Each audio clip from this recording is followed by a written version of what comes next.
Dear students, this is your chapter number 3, the Delhi Sultanate, part 2.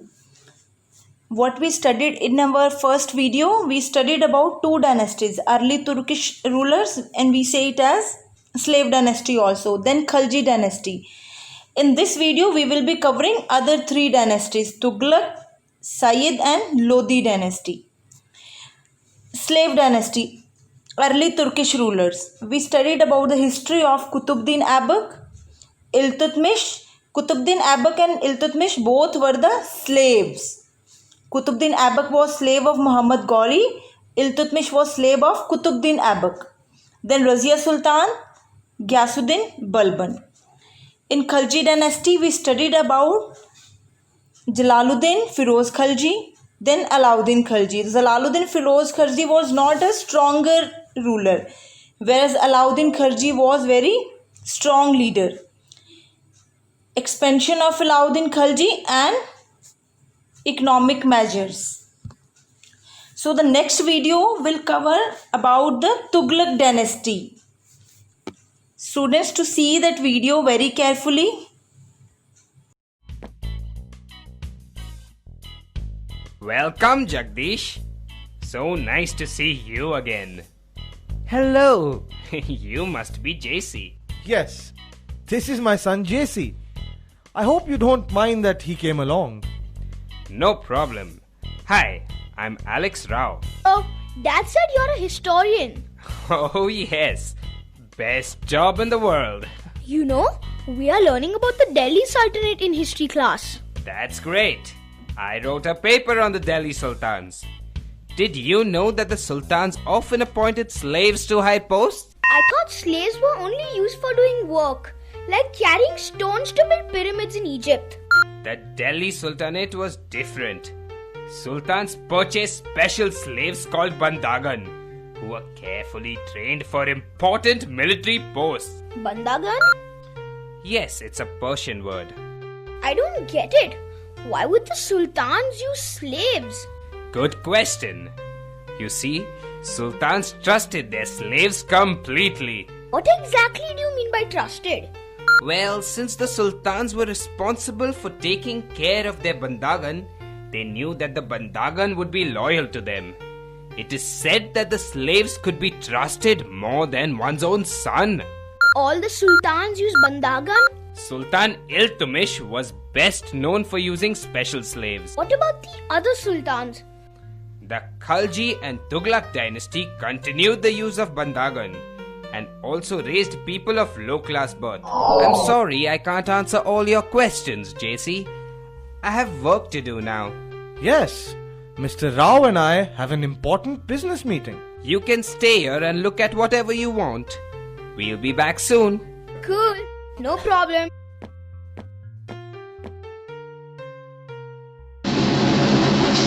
Hello. Do you work for the Delhi Sultanate? Yes, I do. I couldn't help hearing your conversation about bandagans with Mr. Rao. Do you know something about bandagans too? In the 14th century, Muhammad Tughlaq appointed low-class people like a barber and 2 gardeners to high administrative posts. Wow. He was greatly criticized by chroniclers for this. Ziauddin Barani, a chronicler, believed these appointments showed that the Sultan had bad political judgment and was an incapable ruler. I am a military commander and a mukti of the Delhi Sultanate. What's a mukti? A mukti is a governor of a territory. We have to maintain law and order in the land we govern. Cool. You have your own territory. Yes, the land we are in charge of is called Iqta, and we are called muktis or iqtidars. A mukti carries out military campaigns in the Iqta he governs over. He also collects revenue. What is revenue? Revenue is the tax that people must pay to the government. How much revenue do you collect? Actually, the sultans appoint accountants to check the amount of revenue collected by muktis. Accountants ensure that excess state taxes are not collected. So, muktis do not have independent powers? Well, JC, a certain amount of control has been exerted over muktis, especially during the Khalji and Tughlaq dynasty. How is that done? Firstly, accountants make sure that we kept the required number of soldiers.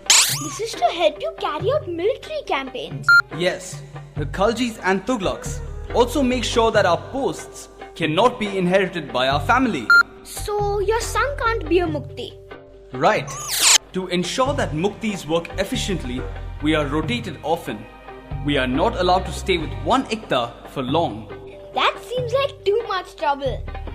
It is thought that by rotating Muktis and disallowing inheritance of posts, Iktas can flourish without any problems or conflict. Ah, I get it. Our class teacher often rotates us so that we always have new partners. And because of that, we all fight less. There are also other changes in the administration under the Khaljis and the Tughlaqs. Local chieftains of hinterlands, known as Samanta aristocrats, are not allowed to collect taxes anymore. The hinterlands? Once the hinterlands became part of the Delhi Empire, the chieftains had to accept the Sultan's authority. This signifies that revenue collection and assessment is now under the control of the Sultan. I have some revenue to collect now, JC, but it was nice talking to you. Same here. I should look around Mr. Rao's hall some more. Mehdi, what are you doing here? I thought you only stay in my Encyclopedia of Indian History. Hello, JC. What can I say? I love to travel. Are you still writing histories on the Delhi Sultanate? Oh, yes, of course. I am particularly interested in the Mongol invasions during Alauddin Khalji and Muhammad Tughlaq's reign.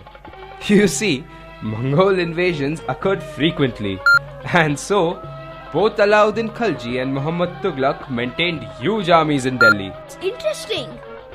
But while Khilji built a new garrison town called Siri for his army, Tughlaq shifted citizens out of Delhi Khuna to Daulatabad and used the old city for his army. So the two sultans had very different approaches. Absolutely. For example, the soldiers were paid by collecting produce as tax. Khalji fixed it at 50% of the produce. How did Muhammad Tughlaq pay his army? Tughlaq also used produce to feed his army, but he levied additional taxes, and this caused a great famine. So did Alauddin Khalji and Muhammad Tughlaq differ in any other way? They came up with different ideas for purchasing supplies for the army in Delhi. Khalji worried that the merchants would raise the price of the supplies and make his soldiers pay more. Ah, so what did he do? He decided to control prices of the goods in Delhi and punished merchants who did not follow the system. And what about Muhammad Tughlaq? Instead of controlling prices, he introduced a token currency made out of cheap metals. But weren't there gold and silver coins during the Sultanate Empire? There were, but Muhammad Tughlaq thought that token currency would make it easier to purchase supplies. Did it? Oh, it caused a lot of problems. In fact, people started paying their taxes using token currency and saved all the gold and silver coins. Seems Muhammad Tughlaq only had problems. That's true. The shifting of people for the garrison town created a lot of resentment. The raising of taxes and famine caused rebellion, and even the token currency had to be recalled. In comparison, Alauddin Khalji was a very efficient ruler. The chroniclers praised him for his insightful administrative measures. But people often forget about the achievements of Muhammad Tughlaq. He was the first Delhi Sultan who planned to invade the Mongol territory. Was he successful? He wanted to invade Transaxiana, but he had to give up his plan when his campaign in Kashmir failed. He even disbanded his army. How is that an achievement then? Because before Muhammad Tughlaq, no ruler had ever made any military campaign to take over the Mongol territory. JC, we need to leave. Dad's coming. I need to go, Mehdi. See you another time.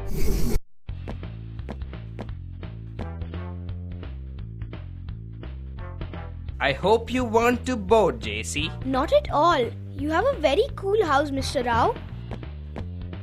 Mr. Rao has inspired me greatly, Dad.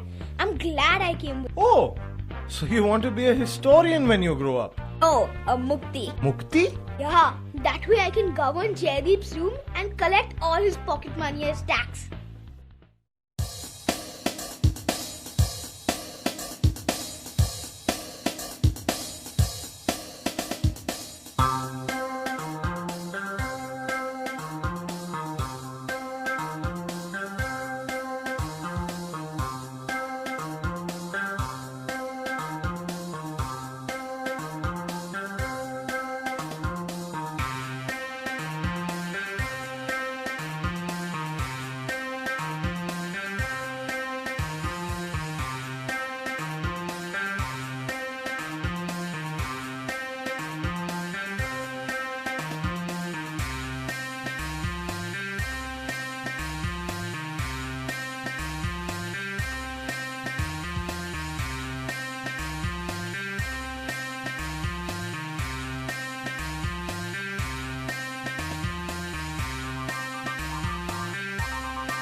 Next, we will study about the Sultans of Delhi who came after Tughlaq dynasty. So, what we will cover in this? We will study about Sayyid dynasty and the Lodi dynasty. For that, see this video.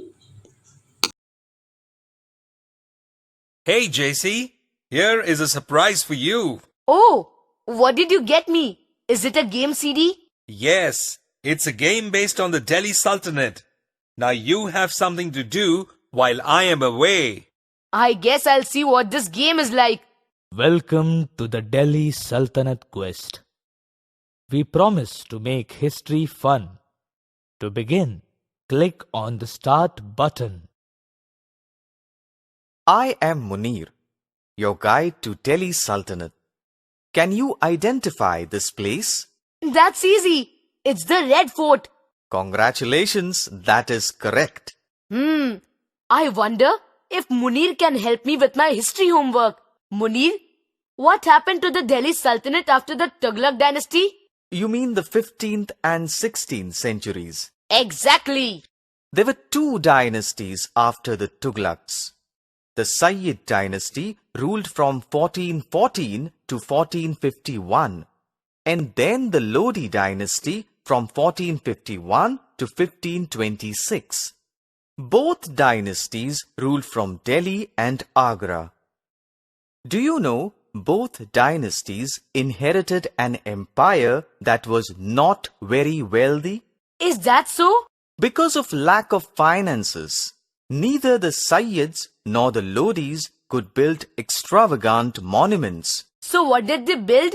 The Sayyid and Lodi dynasties built a lot of tombs and sepulchres, and the architecture of these monuments was later followed by the Mughal Empire. Are there any famous tombs? Of course, royal tombs were built for Mubarak Sayyid, Muhammad Sayyid and Sikandar Lodi. Can you tell me a little more on the Sayyids and the Lodis? The Sayyid dynasty began with the rule of Khizr Khan. The other three rulers of the dynasty were Mubarak Sayyid, Muhammad Sayyid and Alam Shah. Was Alam Shah the last Sayyid ruler? Yes, he was. But he willingly gave up his throne to Behlul Lodi, the founder of the Lodi dynasty. As Sultan, Behlul Lodi spent a lot of time fighting against the Jaunpur Sultanate. Jaunpur Sultanate an independent ruler? Yes. By the time the Sayyids and Lodi came to power, a large number of states such as Jaunpur, Bengal, Rajasthan had independent rulers. Do you mean that the Delhi Sultanate Empire was not as big as it used to be in its earlier days? Correct. This was the time of new ruling groups like the Afghans and the Rajputs, and the Sultanate governed far lesser territory than it used to. Things got even more difficult when Ibrahim Lodi, the last Lodi ruler, ascended the throne. He had to constantly fight against the Afghans and the Mughals. Oh, did he fight any famous Mughal ruler?